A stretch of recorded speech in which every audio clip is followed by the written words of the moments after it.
High. তো আজ ব্লগের শুরুটা হচ্ছে শপিং করা দিয়ে। ঘুম থেকে উঠেই আমরা সবাই মিলে চলে গেছিলাম একটু বস্ত্রবাজারে শাড়ি কিনতে, কারণ খুব তাড়াতাড়ি আসছে বসন্ত উৎসব। যদিও এটা মানে আদার্স জায়গার বসন্ত উৎসব না, এটা হচ্ছে আমার মেয়ের নাচের স্কুলের বসন্ত উৎসব। তো সেখানকার জন্য মেয়ের জন্য একটা শাড়ি কিনতে গেছিলাম আর আমাদের জন্য।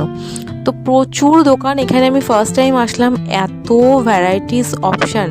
আমি ভাবছি এরপর থেকে আমি আর হাই স্ট্রিটে শাড়ি কিনতে তো অন্তত যাব না, যা শাড়ি কেনার আমি এখান থেকে কিনবো। এত অপশান এখানে, শাড়ির ভ্যারাইটিস চারিদিকে, যেদিকেই দেখাচ্ছি শুধুই শাড়ি। এই যেই শাড়িটা নিয়েছে আমার মেয়ের বান্ধবীর মা, আর আমি এটা দেখছিলাম কিন্তু আমার খুব একটা পছন্দ হয়নি, আমি দেখাচ্ছি বাড়ি গিয়ে কিনে নিয়েছি।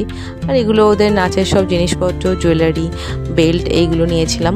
আর আমি নিয়েছিলাম এই যে হোয়াইট কালারের জামদানি আর একটা পিঙ্ক কালারের ব্লাউজ, বাট কেন জানি না আমার ফোনটা হয়তো ডিস্টার্ব, এই কারণে কালারটা খুব একটা বোঝা যাচ্ছে না, বাট এটা একদম পিঙ্ক কালার। সো